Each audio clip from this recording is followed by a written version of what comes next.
Hello everybody. In today's video we are going to talk about something very interesting regarding the information that sometimes we find in the books. Sometimes we find certain type of knowledge in the Quran and in the commentaries of the sages, and even related to matters that in modern world people sometimes speculate. And specifically I'm talking about the idea or the belief of giants in the old days. We know there are many stories around the world, many civilizations, they talk of men of enormous size, very big, in size.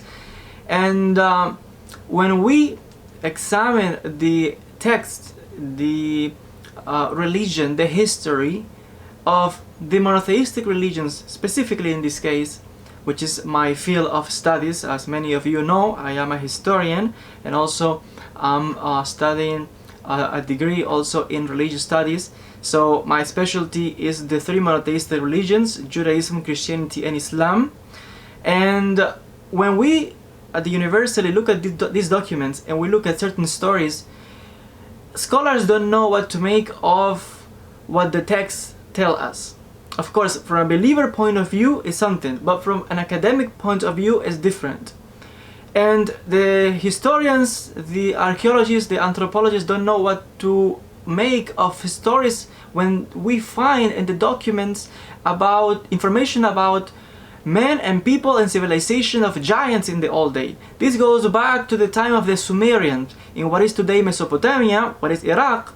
And at that time we have the Sumerian tablets that tells us about beings of enormous size, giants, and these beings were also gods that came down to earth, and they mixed with humans and created a kind of hybrid race that was different from other humans, were kind of giants.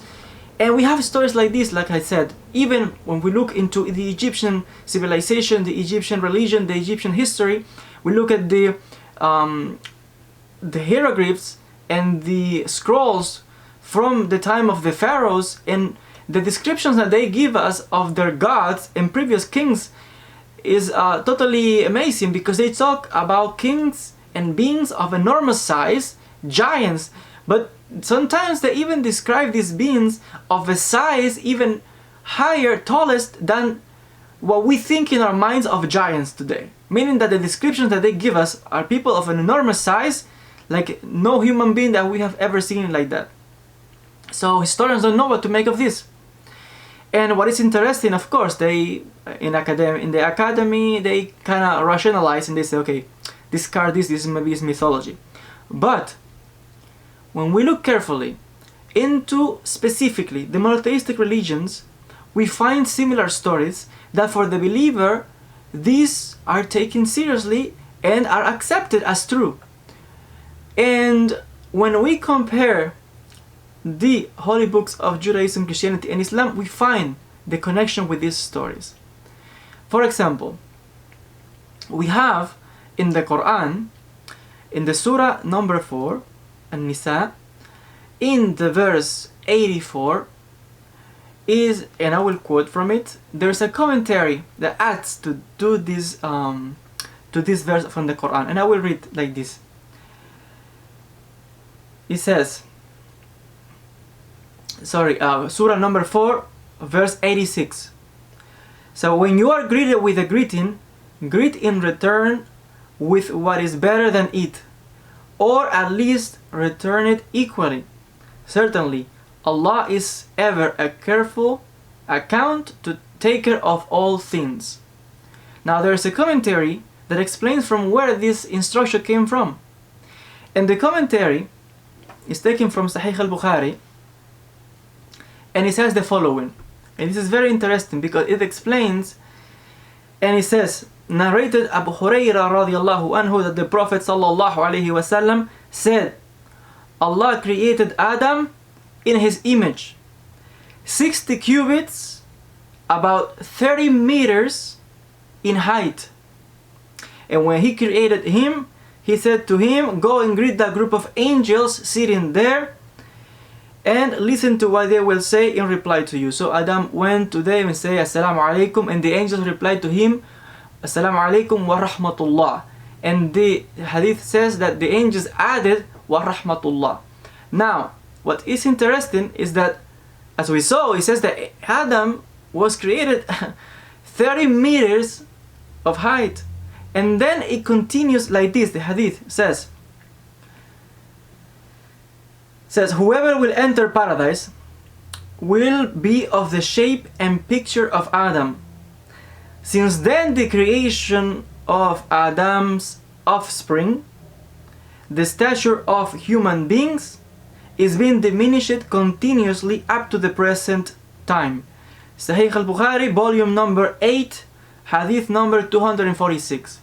So, the point that I'm trying to bring from this quote is that we have a narration from the Prophet saying that Adam was created a giant, 30 meters height.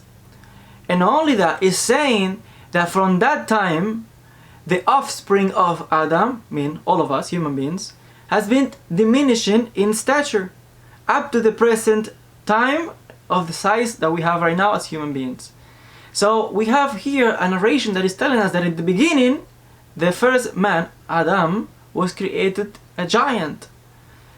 And this is very interesting, like I said, because when we look at comparative studies, comparative religions, we have, like I said, the same in Judaism, for example. In Judaism, we have the belief that the first man, Adam, was created also a giant. We have a book, it's called The Alphabet of Rabbi Akiva, which is a book, they say, from the 2nd century. And sometimes we have also narrations in the Talmud.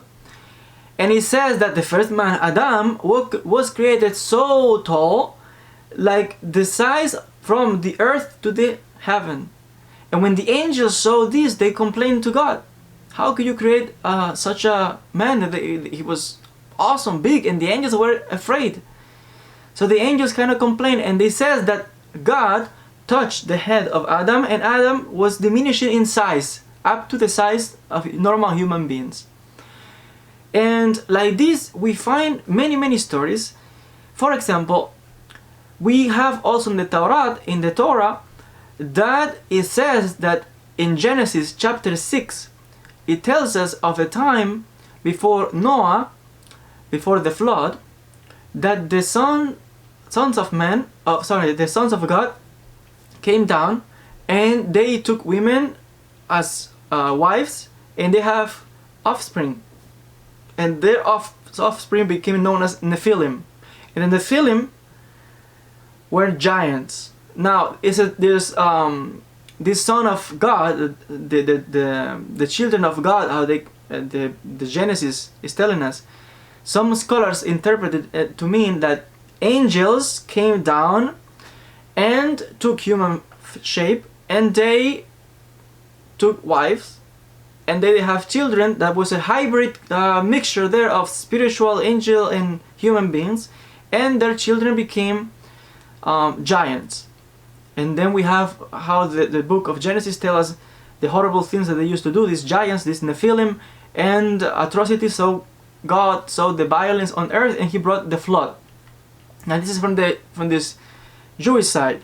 And we have also in the Torah, that when the children of Israel were about to enter the promised land, and they with Moses and then later with Joshua, and they were about to enter into Canaan, into the city of Jericho today in Palestine, they were afraid, because it says that Moses sent 12 spies, and 10 of the spies, they were checking the land and the people in the land.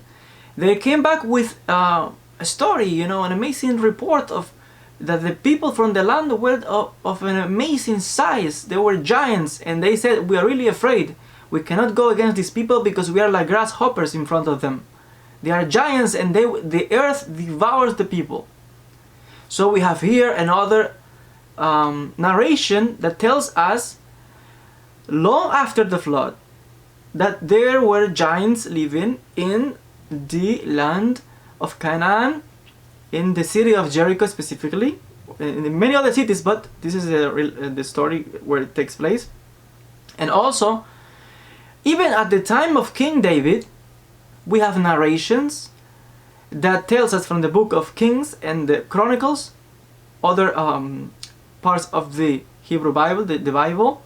It says that the King David, when they were in a battle with the Philistines, the Philistines were of an amazing size, not all of them, but some of them. And we have the famous story between David and Goliath. Goliath was a giant, it says in the narration. But also we have other narrations that tell us that the men of David, in a fight between Israel and the Philistines, God said to them, go and destroy these people who I despise, whatever. It's a long story. And basically saying, they describe at least 6 or different giants with 6 fingers in their hands and 6 fingers on their feet. And the book tells us the narrations of all these encounters and battles of David and his men against these giants.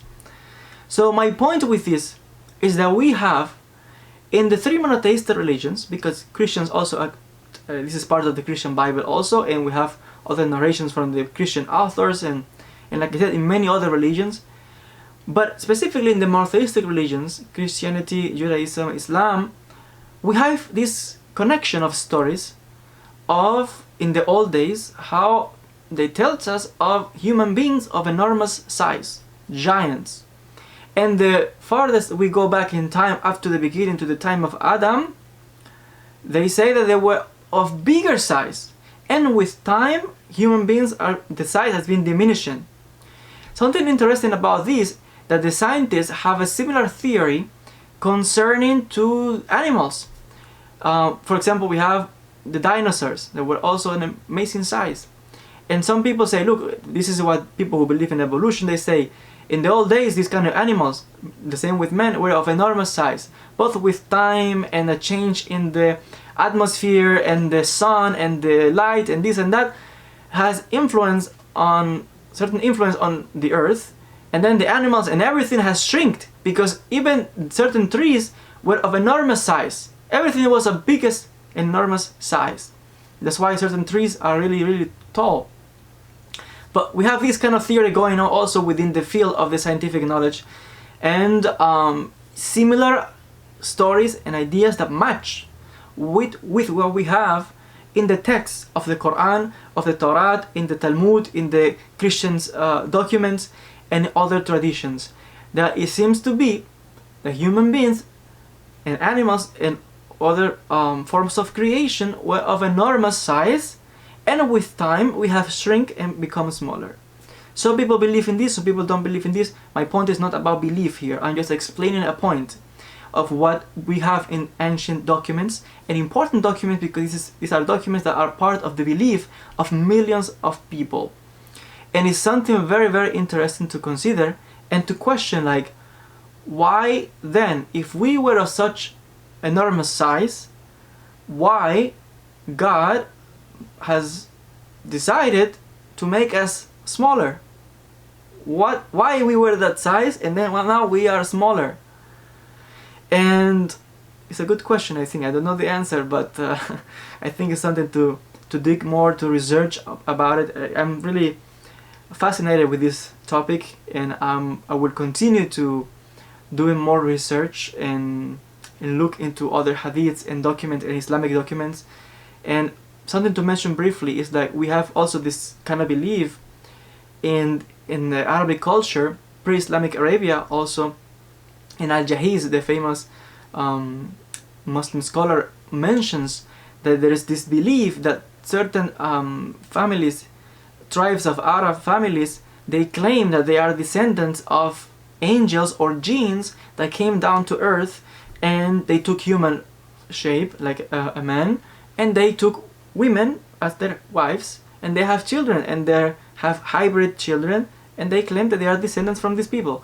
Something interesting. I'm not saying to believe or not believe, I'm just pointing to different things here. But it's like all in connection with all of this uniform set of patterns that we have within the three monotheistic religions and outside in other religions, like as far as the Sumerians, which are the first civilization in history. The Sumerians, they brought most of the knowledge and most of the inventions that still we use in the modern day, such as the writing system, for example, and among many other things. And among other cultures, we have the similar stories and documents and texts, ancient documents that tells about a time in which man and the human race and animals and nature were of amazing and enormous size. I want to thank you so much for your attention.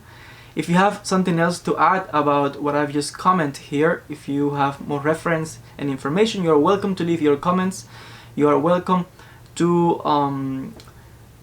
send me an email if you want. There's a box in the description of this video that you can contact me if you want, or if you have any question, or you want to provide some more material about it, because even me, I'm really fascinated with this topic and I would like to get more information about it. I want to thank you for your attention, and as always, we'll see each other in the next video.